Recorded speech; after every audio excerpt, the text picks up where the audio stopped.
All right. Can everyone hear me in the back? Yes, sir. Good, good. All right. So without further ado, we're going to start this. First off, thank you very much for all of the kind emails that you sent me. I very much appreciate it. The surgery was a success. And what has really helped me was, especially over last year, I spent a lot of time in the weight room and also on a bicycle, and my rehab has gone a lot faster than I would have hoped. Now, they still haven't released me yet to come back to school. I'm hoping I might get that tomorrow, but in lieu of that, let's just go ahead and plan on another webcam meeting on Thursday. So I will put that Zoom meeting out there and you'll be getting it very soon, okay? So, where are we going from now? I've decided that I am going to streamline the work that we're going to be doing with still 8 chapters that we need to cover, and we still have a lot of time to be able to do that. So, we're going to start where we left off at chapter 1, and we're moving on to chapter 6 for the marketing program.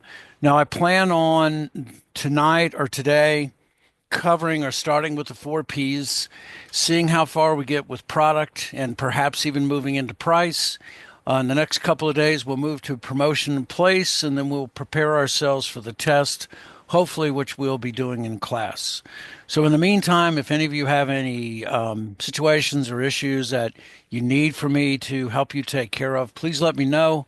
Other than that, I'm damn glad to be here and let's jump in and get started right away with chapter 6.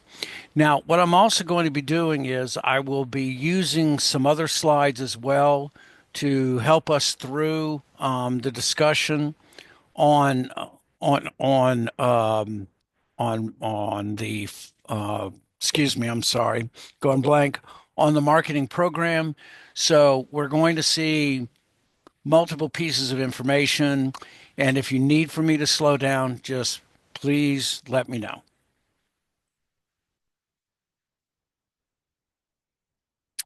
All right. Let me also say this is that we are going to have this under recording, so you'll be able to review these at a later date for you to prepare for the test. And so let us move ahead. And so this chapter is kind of an omnibus channel. It covers all of the particulars of the 4 Ps. We're going to deep dive into all of them, do what I can to explain all of the essences of each of the 4 Ps so that you understand them. And not only that, but their overall importance to the commitment of providing the ideal overall mix for consumers that provides them with the greatest value. And without further ado, let us jump into product. So, before I go on, just realize this is that success in marketing strategy is a combination of the 4 marketing mix elements. These are aimed not only on the tangible issues that the product represents, but also the intangible and perceptual attributes to make an overall complete offering. And why do we stretch this out?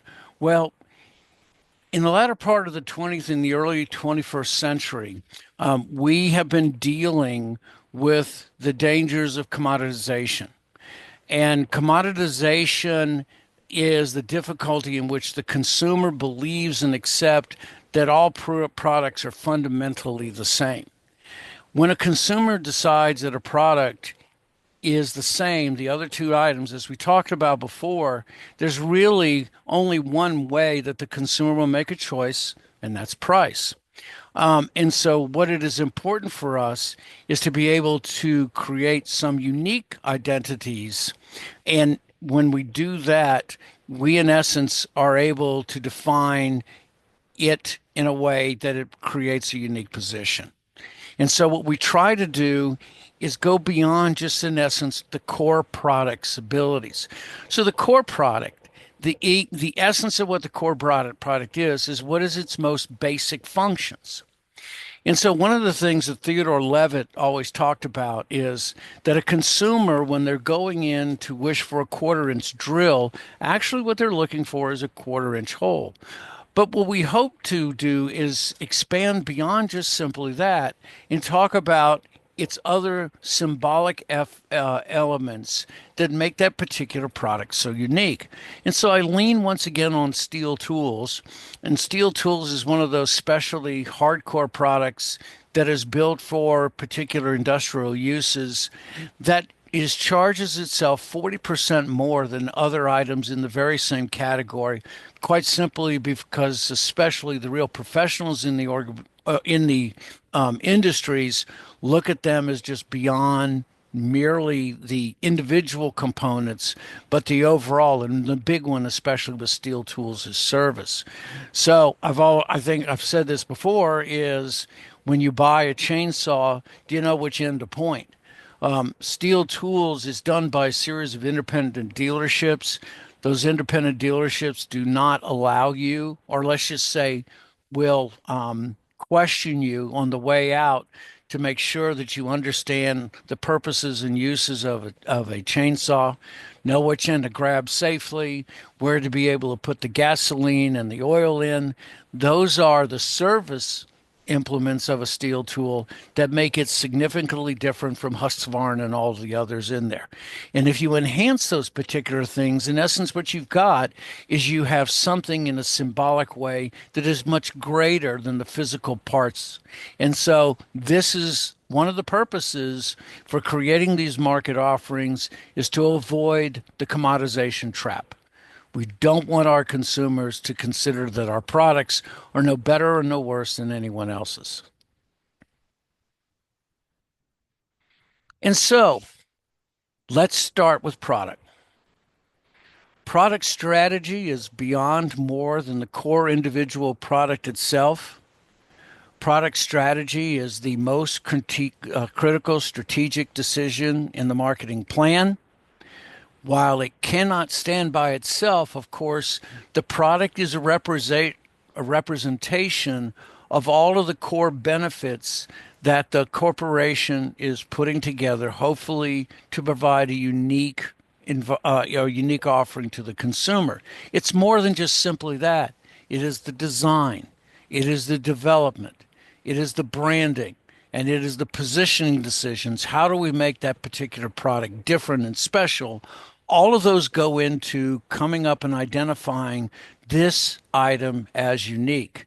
And realize is that the real value of offerings are what are the overall benefits that enhance the customer situation and solves the customer's problems. So I talked about this as talking about Acura and Infinity also as well, as those are products that give away free oil changes within the first 12,000 miles. And the purpose is that it enhances the benefits for those particular products and creates a unique and a greater value. And the consumer looks at all of those together and it enhances it as a product better than those individual products within its category. And so, how do we define products? Well, the products that we're going to talk about are either two types. They are consumer products and they are business products. So how do you define whether a product is a consumer product or a business product? Well, the overall way in which you design a consumer product is the buyer's motive for the purchase. I go to Staples and I buy a ream of paper. A ream of paper is 500 sheets. I want to buy that particular ream of paper and I want to bring it home to my children so that they can draw on. Because of that, I'm basically using it for my ultimate consumption, for my own personal uses, enjoyment. I take that very same ream of paper, I take that, bring it home, and use it in my consulting business to build a portfolio and to be able to do printouts, and that becomes a business product. its use and as a resale, whether it is in the consumption directly or indirectly in the creation of a good, ultimately determines whether or not it's a business or it's a consumer good. Now, what I will say for the sake of this discussion, we're going to focus on consumer products only in this. So, when we're talking about these things, when you're looking at your test studies, we're going to look at consumer items and consumer goods. And so, how do we categorize goods? Well, in 1923, when marketing was first spun off of economics as a way of provisioning and distributing goods for a chosen consumer segment, we had what we considered the first ways in which we categorize goods. Convenience goods, shopping goods, and specialty goods were the first original types of goods that we were using. And then eventually we brought together what are called unsought goods, and these were created in 1974, 76. And so let's talk about these particular goods one at a time. And I am going to spin off and use another set of slides that comes from my principles book that makes it a little bit easier for you to explain. So, as I said before, we're only going to look at one particular category. We're not going to look at the business goods. We're going to look at the consumer goods, and let's explain them one at a time. And so, convenience goods generally are what we call non-durable goods, and convenience goods are those goods or services that are bought with minimal support or without very much consideration. And so convenience goods are split up into three ways. So staples are those items that you have tendencies to buy every day, and they tend to be in the closest and most convenient place. Milk, bread, eggs. Those are what are considered to be staples. Fast moving or consumer packaged goods or fast moving consumer goods are exactly what it sounds like. Those are items that move quickly, that are items that sell in a convenient way. And so, examples of those things, it's such a broad category that it can go from soft drinks to the purchase of paper, to use loose leaf paper, to be used staples. Those are examples of same things that are fast moving consumer goods that move very quickly in and out of businesses to the consumer. Impulse items are those items, literally what it sounds like, those items that you buy on a particular impulse. And so these are the items that, if you notice, you kind of hang around the checkout. These are the ones that a consumer looks at, decides that they wish, and buys immediately. Impulse items, instead of shopping items, tend to be those that require little or no thought at all to purchase. These are items that you actually don't want to do a lot of thinking of because it's pointless to invest in time to think about those items when you're simply wanting to buy them and get out. Nobody spends 30 minutes deciding whether they want a Coke or they want a Pepsi. You know exactly what you want and you tend to get them and then go. Because of this particular item, consumer goods, or excuse me, impulse goods usually use what we call the peripheral route. In other words, you take peripheral signals based upon sizes and shapes and colors. When you walk into a convenience store and you look at the shape of a Coca-Cola bottle, you have very little thought going in. You see that item as a Coke and you pull it and you go away. If I were to talk about you going to the candy counter and you see the color orange, I'm sure many of you in your own mind pictured Reese's Cups, or you picked thought of any, excuse me, oh, geez, I was about to go blank. Anyway, you understand what I'm meaning is that you tend to signify on colors and shapes and sizes because you do not want to spend any more time than you have to considering whether or not to buy those items. Now, the last one is emergency products, and these are items that are purchased in moments of great need with very little consideration when it comes to price. What's an example of this? Well, when we had our snow a little while back, you can certainly, if the Walmart was smart enough that at the front door they probably had hats and mufflers and those kind of things. When it starts to rain, the first thing you're thinking of is you're going to look for umbrellas. I happened to be in Mississippi, oh gosh, about 3 months ago, and it was a rainy day, and I happened to be driving through a small town called Poplarville, and I stopped at a convenience store, and they're right in during a heavy rainstorm, and they're right by the door was a stand of umbrellas, and I thought, smart, very smart, because once again, a convenience product is bought with minimal effort, and so just seeing that item, especially in a time of need, consumers wish to buy it then, go and get out. Now, the one thing is that consumer goods expect convenience goods to be low priced, widely available, and in many ways, consumers might consider their demand based upon what's the closest location. Emergency products, in order to tip the scale, because they tend to be goods that are sought after because you need them at any price. The next is shopping goods. So, shopping goods are those goods for services that consumers spend time and effort to gather information on: priced, product attributes, product quality. If you look at the list here, it's not surprising if you look at them: computers and smartphones and appliances and automobiles. Now, the one thing about shopping goods is that consumers want to shop with them. So it is not unusual for consumers to want to see more than one product in a given store because the consumers wish to compare and contrast the particular advantages of each item.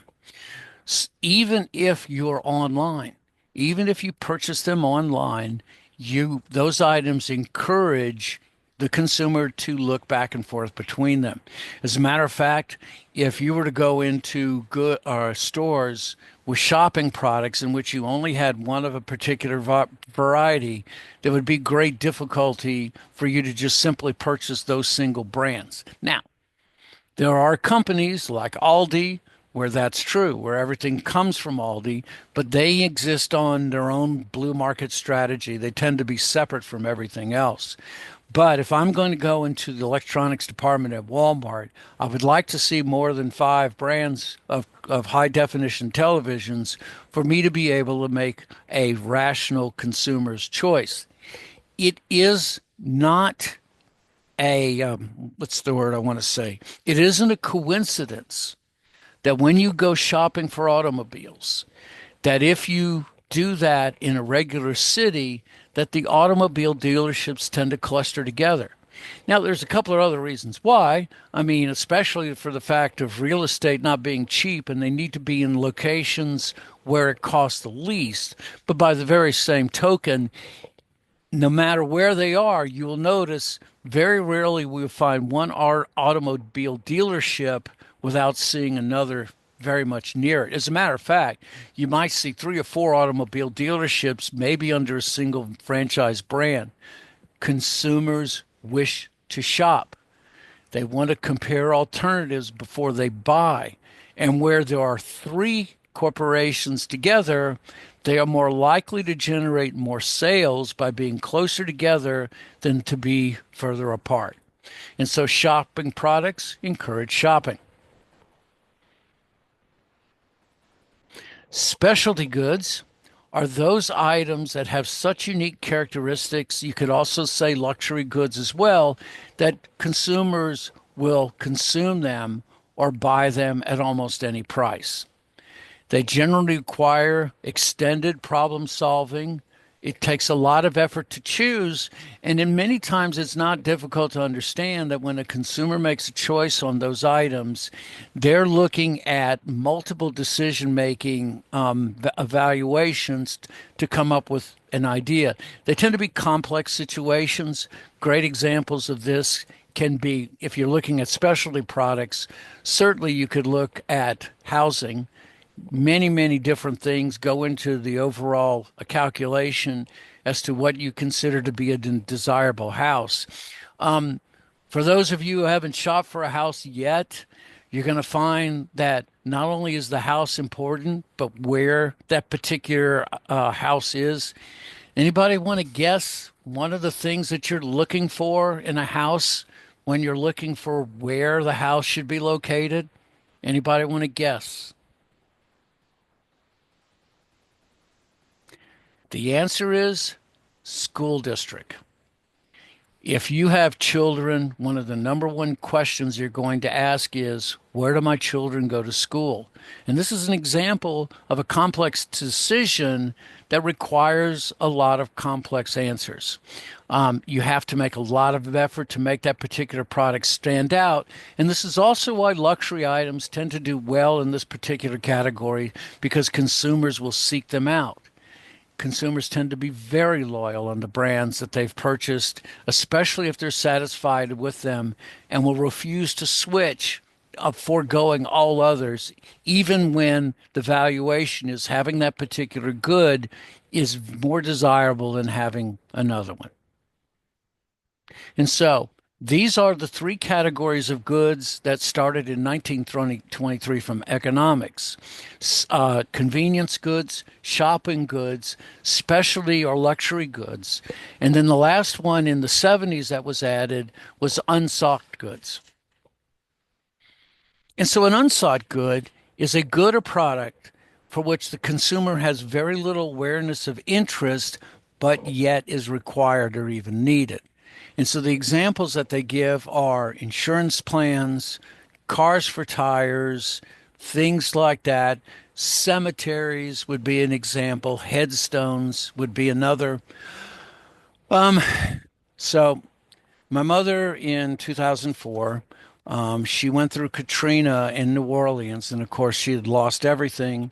She moved to Hattiesburg in Mississippi, which was 70 miles up the road, away from New Orleans, and she got settlement money for the things that she lost during the hurricane. So my mother called me up one day and she said, David, I don't want you to worry. I purchased a cemetery plot for me.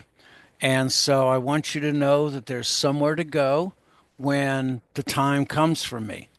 And I said, well, that's good, Mom. I'm glad to hear that. And then she said, oh, and I bought one for you, and I bought one for your brother, and I bought one for your sister. And I started thinking about it, and I was about to say something. And we all have moms and dads. I said, it gave my mother great comfort to know that I had a place to go just in case everything else went wrong. And I thought to myself, what can I say? What do you say to your mother? Thanks, Mom. So that's what I said. And so I thanked her. So, with that being said, these are the types of consumer products that are available: convenience goods, shopping goods, specialty items, and unsought goods. We're not going to necessarily worry about business products. Do not worry about these particular items on your test. I feel like in your master's class, you're going to find more than enough of this discussion. And so we're going to leave that lie where it is, and we're just going to go on. And so when we create an item, when we create a good, generally we categorize those goods in given ways in relations to each other. And so a product line is a group of closely related product items that all kind of go together, that have a given commonality and are very much like each other.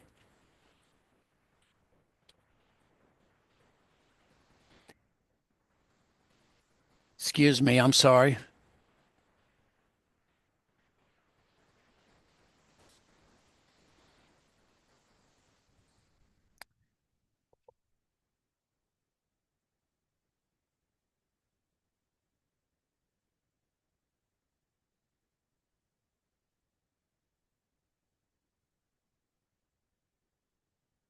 And so I will give you an example in a second.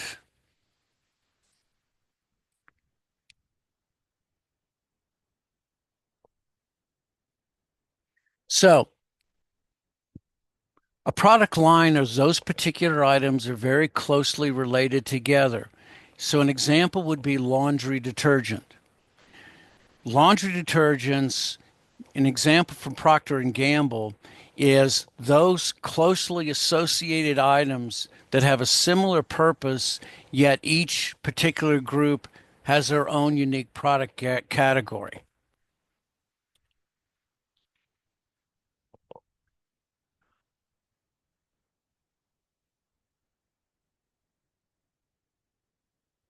And so, an example of this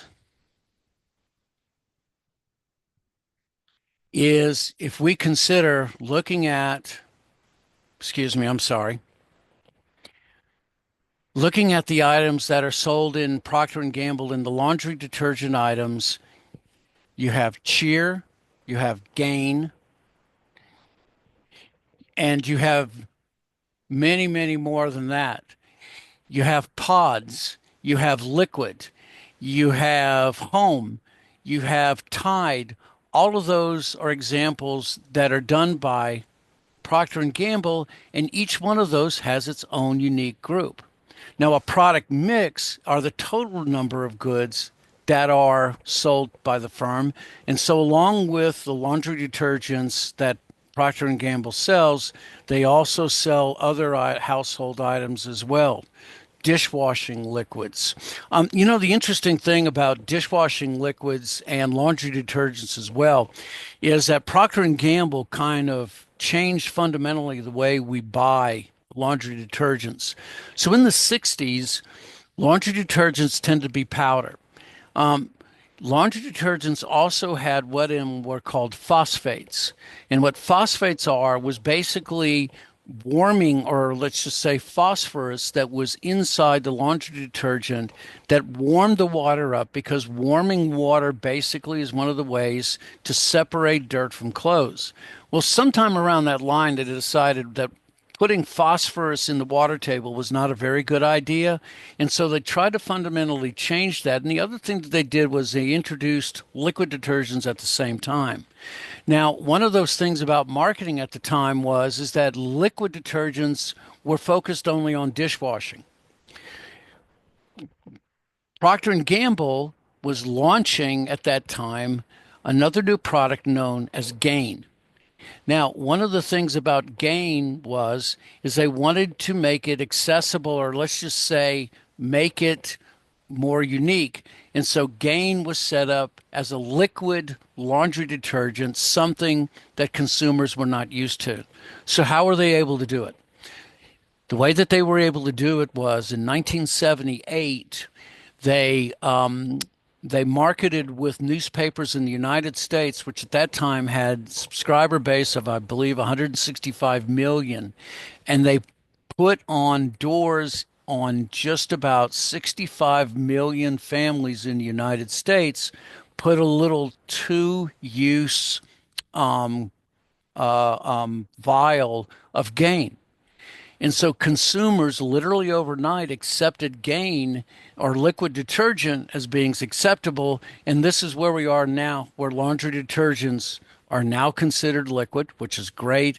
And the other part of that is that Gain has been number two or number three and has never made it out of the top three. And so you look at Tide, Gain, and Cheer, and also, excuse me, Dreft, which is another one, which is a baby product. And all of these are basically owned by Procter and Gamble. But each one of these has a unique market base in which consumers desire those particular items.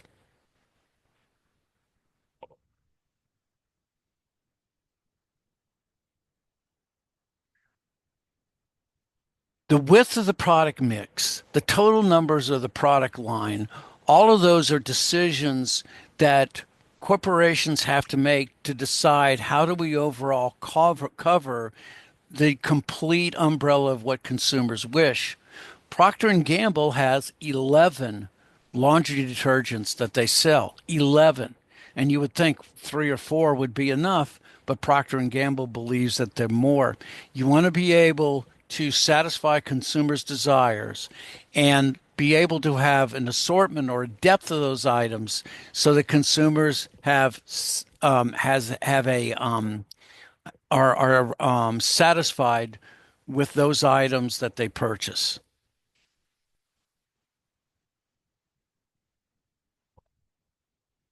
Now, why do you wish to have a large portfolio of items? There are trade-offs, huge trade-offs when it comes to making those decisions, especially in marketing strategy. There are many ideas that you do these things because they are intelligent when it comes to production, but it doesn't necessarily mean that it creates greater value for the consumer. So you have to be able to balance these things accordingly. Well, what are some of the benefits? One, economies of scale. Quite simply, it is more valued to be able to produce 15,000 of an item than it is for five. Now, some of you might recognize from marketing myopia that this is one of those false myths, and you are correct. If I can only produce 20,000, then I will be able to make more money on each item. Totally forgets the idea that maybe the consumers don't want that many. And so there's a trade-off with those particular items. Package uniformity. It means that the consumers will be able to look at your particular items on the shelf, know exactly what they are, but also you achieve economies of scale by making those products in the same size. I'm a very reluctant to talk about standardization because standardization and commoditization are really close together. And so if you want to talk about a standard of excellence, then I'll believe it. Now, sales and distribution efficiency is good because one of the concepts we have is what's called LTL, which is less than a full load, which means that if I have more varieties, it is more efficient for me to be able to have a full truck than it is a half truck. And so, yes, those are advantages, but it doesn't necessarily lend themselves to success in the marketing environments.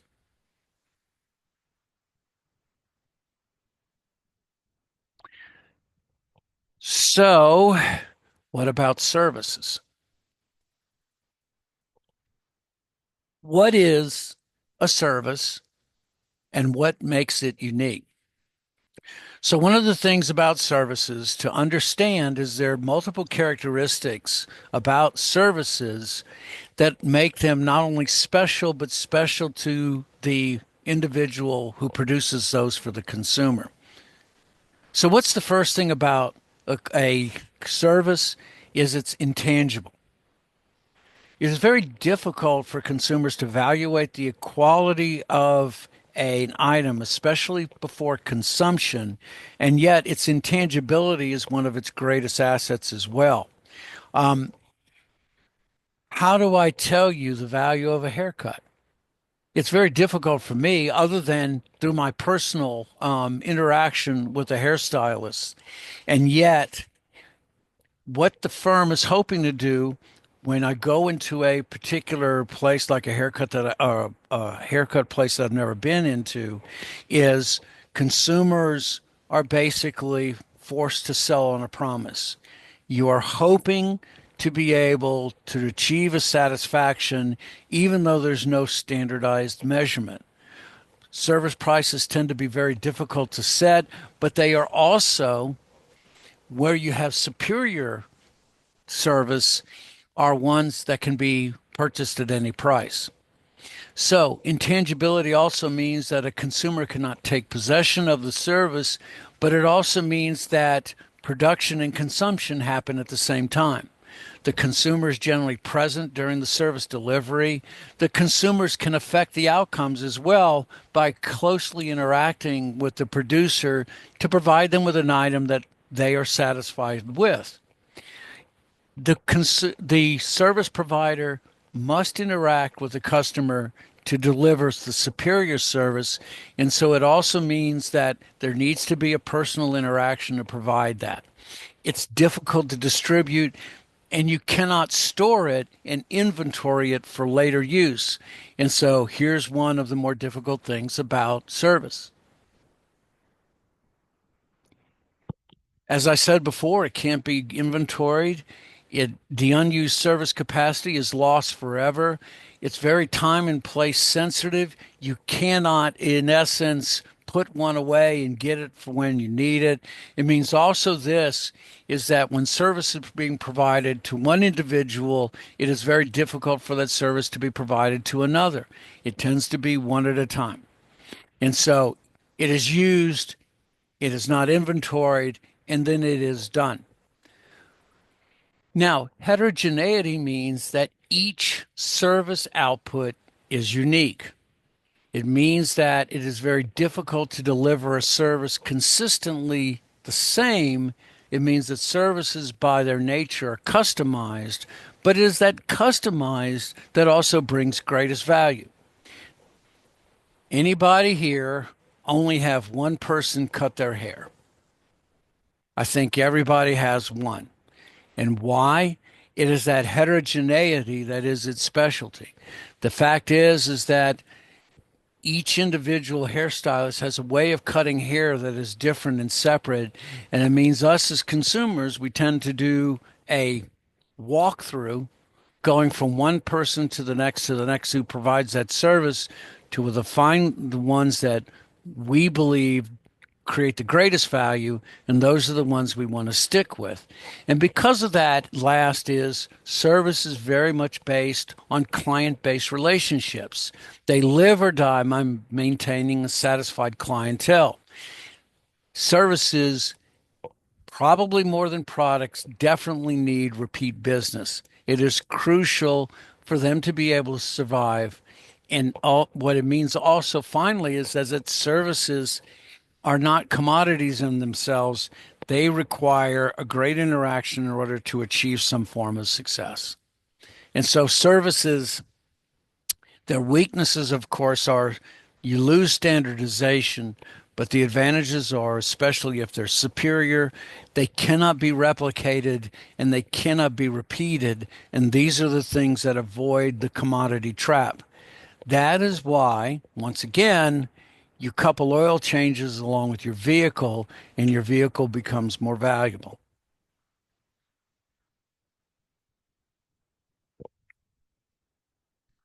So, how do we go about creating new products? New product development is the lifeblood of any organization. And the difficulty with many great products is they start out with great ideas, but unfortunately, the ideas are not structured around the consumers they wish to sell to. So we'll talk about Polaroid and we'll talk about a few other corporations that created great products, but the difficulty is that they weren't developed for the consumers that they hope to purchase them. And so how do we come up with those? Well, hopefully our firm has these unique abilities to create products that are different and unique and special. We know the market around us. We understand that there are opportunities that the market presents and that consumers perceive as these items as being so unique and different that we seek them and desire them. So back in my day, videotape, VCRs was the going wave. The distribution of those particular products was through specialty stores. where consumers would be able to line up and not only get the VCRs that they wanted, but they could also buy candy and other things as well.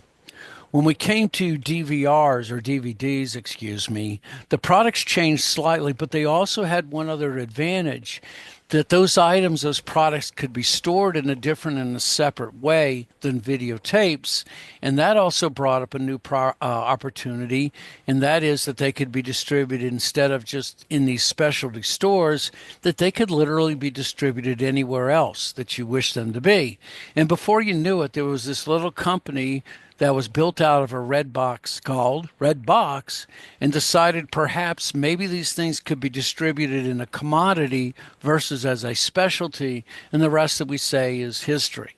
And the customer's perception was is that I did not lose any value in changing it. As a matter of fact, my value increased because those particular items were decided not as shopping items, but as convenience items.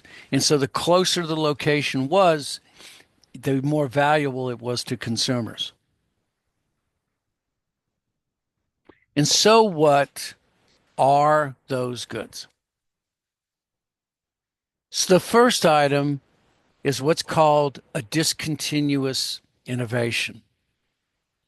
What is a discontinuous innovation?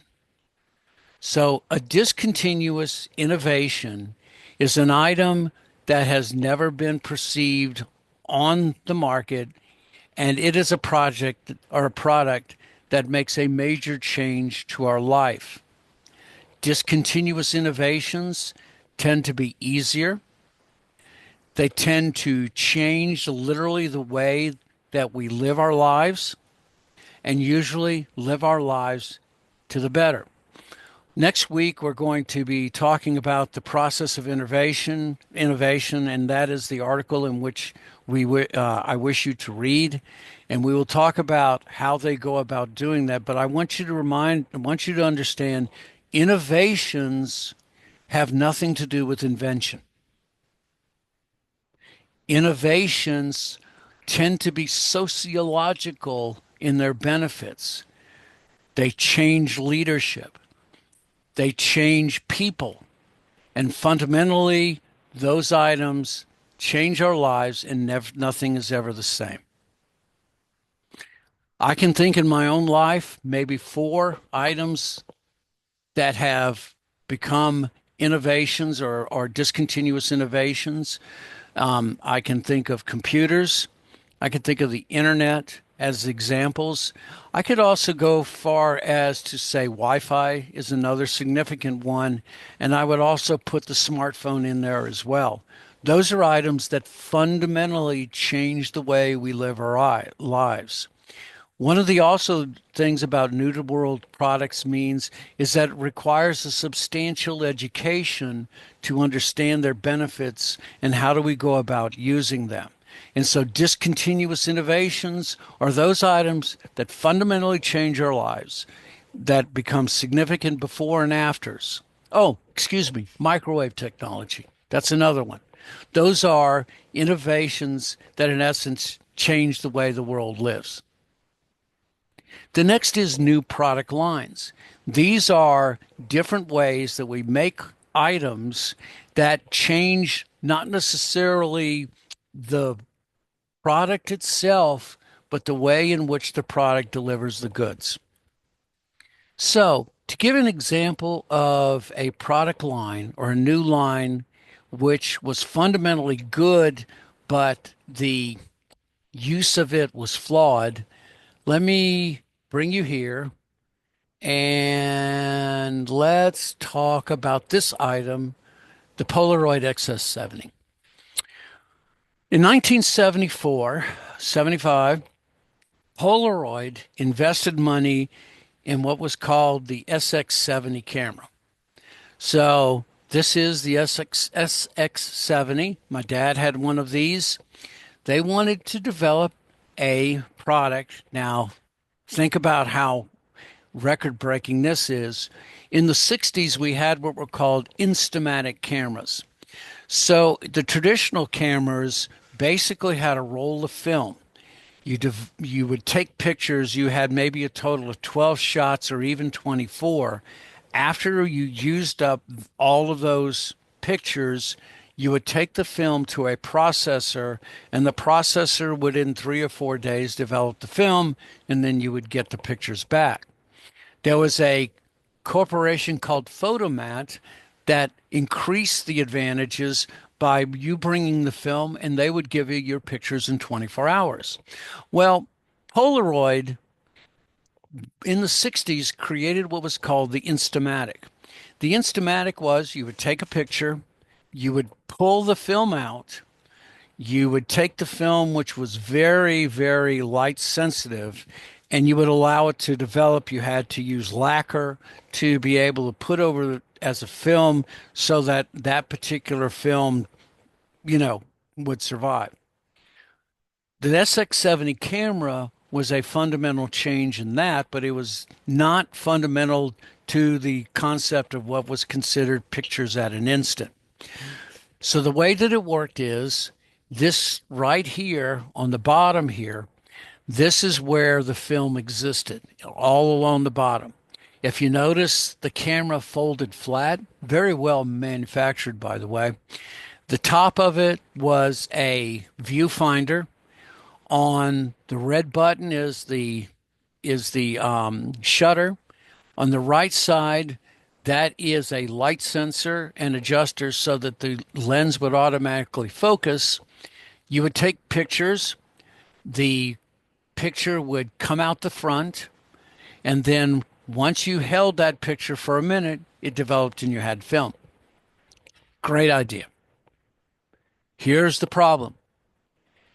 Polaroid decided that the most efficient, or let's just say the price of this item was $250. Well, the problem with that is $250 in 1973, $74 is about $800 to $900 now.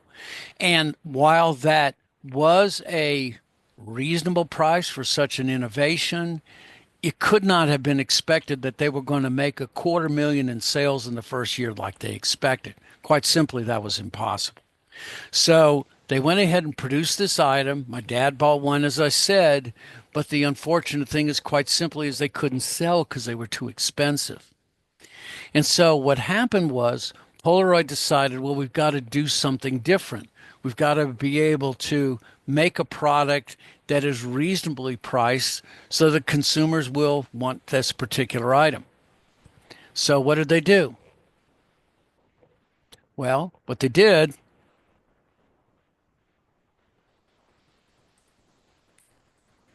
was they created a product line extension.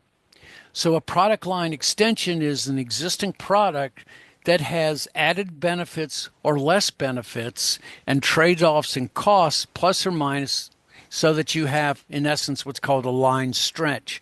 In other words, you add items to the whole product list so that you can have more than one item to be able to sell, and they're significantly different from each other in benefits and in price. And so what Polaroid did was they started coming out with these items. Excuse me, this was known as the rainbow. And so this particular item, if you notice, it doesn't fold down. It is built so that it does have the shutter. You have to manually set the focus, but it takes pictures. It was called the one step. And if you this price is somewhat consistent from where it was, but if you notice, it uses the same film at the bottom and it would produce the same pictures but at a significantly lower price. Now, they came up with multiple extensions on this line and they did fairly well, but the difficulty was, unfortunately, is that Polaroid kind of muddied the waters, and unfortunately, as to say the rest is history, Polaroid and the land camera kind of went out. Now, is the land camera dead? The technology dead? Nope.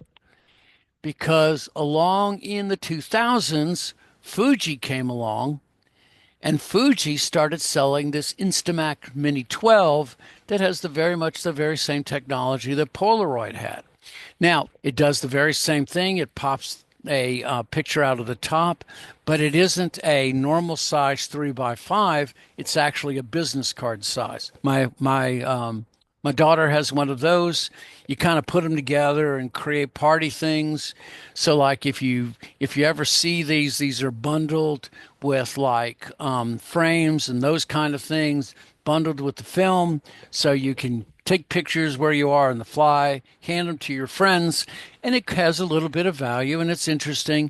And if you notice, you get the whole bundle things for about under $90. And that is a way that the product line extension created a greater value because what you've done is you focus it on a specific purpose and it is reasonably successful.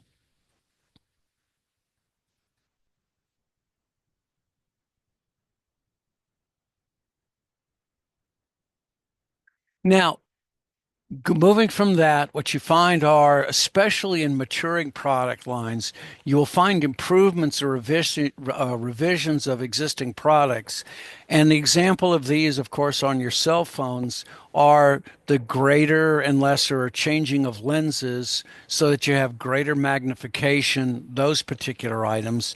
You're going to find, of course, in Android and iOS, you'll see the integration of AI into those and you'll see those kind of improvements that are coming down the line and they kind of once again are create some newness, but it's important when you look at this list you go from the top of the line new to basically the bottom. Now repositioning is part of a marketing strategy which hopefully allows you to redefine a particular item for a new generation or for a new group of consumers. So Cadillac as a corporation had a long great history of producing great engineering and innovative products in its time. However, in the 70s, what started to happen with Cadillac is they started to slow down and they had difficulty being in the particular markets that they were at.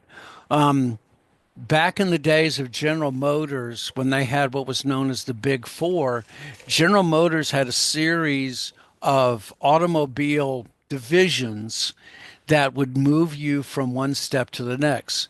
So when you first started out and you didn't have a lot of money, you bought a Chevrolet. You went in and you started to mature, you started to get Pontiacs. Moving even further and you're growing, you got a Buick, and then finally when you've made it, you bought a Cadillac. Well, the problem with it also is that it tended to also the products themselves started to get trapped in the consumer perceptions and in the perceptions of the manufacturers, and those products started to lose their glitz. Even more so is they started to stagnate because the positions that they were actually not positions that were not so much desirable.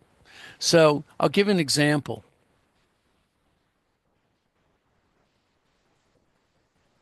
So this was Cadillac. Hopefully you can hear this. If you need to turn it down, let me go. This is Cadillac in the mid 70s. And I want you to look at this and I want you to think of the position of the consumers that are here and where do you think of them being?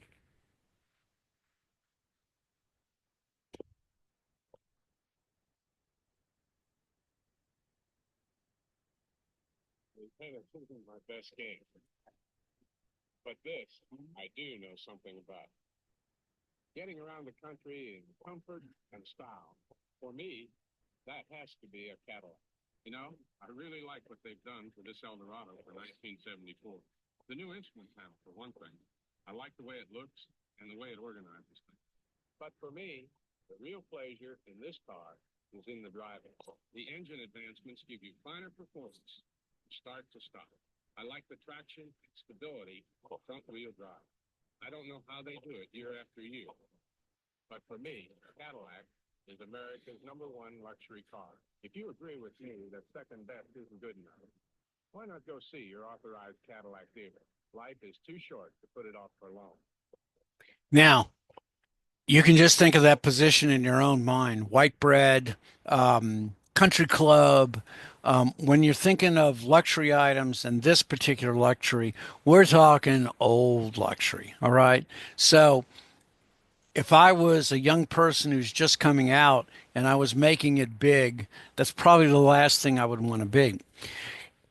Cadillac in the 80s had a much more difficult time when GE went to what was called their unibodies, to where one body would be used for all four product lines. In other words, a single body, it was more efficient production wise, would be used for a Chevrolet, for a Pontiac, for a Buick, and a Cadillac.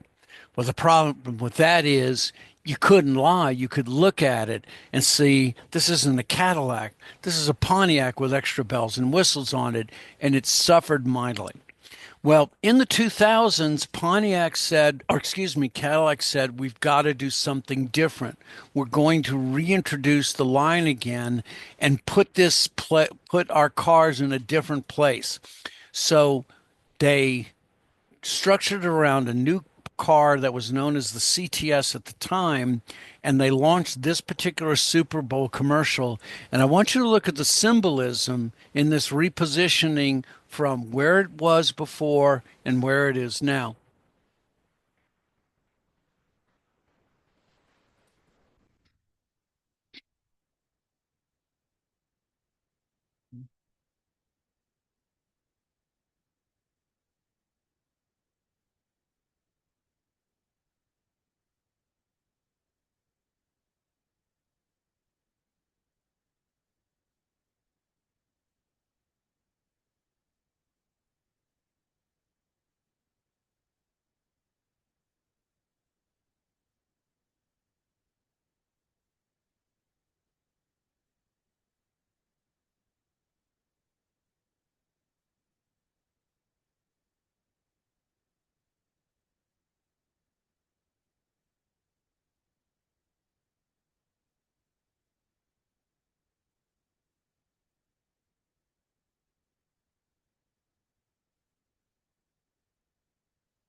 Brilliant.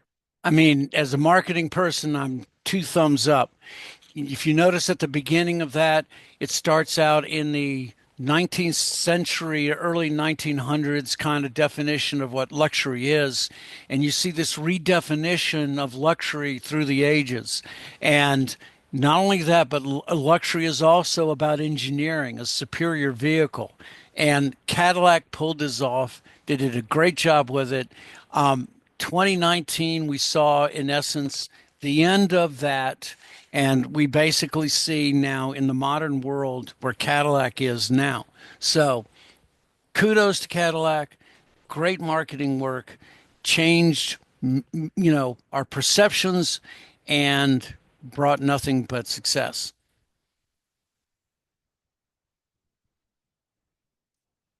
So how do we know that we've got a good ideas?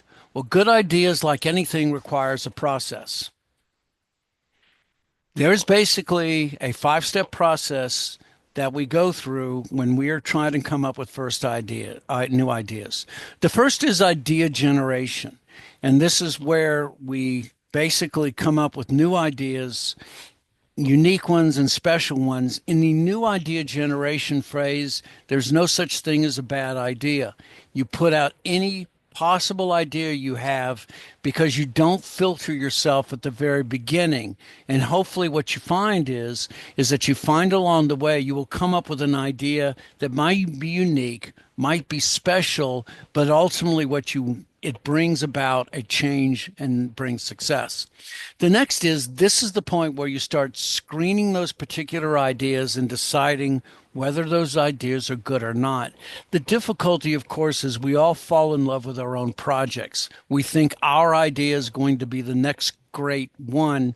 We have to think on ways of being very cold and very calculated about what ideas we consider to be acceptable and those that are not. And usually the way that we do this is once we drop out from the screening and evaluation is we actually start developing a physical product. Now, I also want to tell you this in this whole process, 50,000 new items usually are entered the market every year. And out of those 50,000, about 4,500 succeed. Now, think about what that means is that you really only have a 10% success rate. And yet, how can that be possible when we're collecting so much marketing information? Well, it quite comes down to the fact is that many times we make assumptions about consumers and those assumptions prove to be wrong in between the screening and the development, we need to have some interaction with a consumer base that tells us that those particular products are desirable. So we go from the creation of an idea. We screen those particular ideas and start to evaluate them. And the way that we evaluate them also is, does it add some greater value to the consumer's overall perception? Then we start to develop those particular items. Once we go to the development to the test marketing stage, the test marketing is we actually have a finished product, and those are put in a given market area, and we see whether they can fail or succeed. So interesting discussion on this. My professor, my chair at Louisiana Tech, his name was Barry Babin. Barry is a brilliant man. Barry was asked by many companies in Louisiana to test mark their products. If any of you have ever heard of Zapp's potato chips, Zapp's potato chips come from Louisiana, and Zapp's are what are known as kettle chips. And so what a kettle chip is, different from a regular potato chip, is that kettle chips come from whole potatoes. And so with a kettle chip, you slice them individually one at a time, and they go into a giant vat in which they're cooked. Kettle chips tend to be thicker, they tend to be crispier, and because they're thicker and crispier, they tend to be sauteed and spiced up. And so Zapp's was coming with a rollout, and I believe this was in the 80s, maybe the 90s. Anyway, so Zapp's potato chips comes along. They put them in a store called Albertsons in Baton Rouge to see how they go. So they put them in the store in Baton Rouge, let them wait for a week. They come back, and all the Zapp's chips are gone, and they're going, wow, this is great. So they go back, restock it again. They do the Zapp's potato chips. And the next week, they're all gone again. So they stock the shelves again. They come back in 3 days, and they're all gone. Turns out the Lay's potato chip manager of that area was buying every single Zapp's potato chip because they were kind of rolling out their own kettle chips at the same time. So yes, oh gosh, what am I say? Commercial espionage. It's real. Okay. So that's kind of an idea. The test marketed, and basically is right. Zapp's is going on. You can find them in any store around. So, but the last stage, once you come off the test marketing, you go to commercialization. You hopefully have a finished product. And if you got your consumer group right, then you've achieved some kind of success. And so these are the steps through when it comes to creating a new product development. Now, the key also with this as well is that whatever that particular item is, that it has some substantial benefits for the consumer. And new product development requires you to create some item that is so unique and different that consumers wish it. We'll talk about in promotion, we'll talk about new product promotion at some time, but one of the greatest examples of that is light beer from Miller. And we'll talk about the success in the 70s of light beer because it was pushing against the wave. Just to give an example, low calorie beer in the 60s thought it was only going to be for one particular group. And yes, it was women. And of course, it never succeeded. What it took was to find a place into the predominant beer drinkers in the United States, and that was men. And we'll talk about that when we talk about promotion. So, in the meantime, we have finished product, and I'm running out of voice. So, that is it for today. I will publish this online tonight. And if any of you have any questions, please let me know.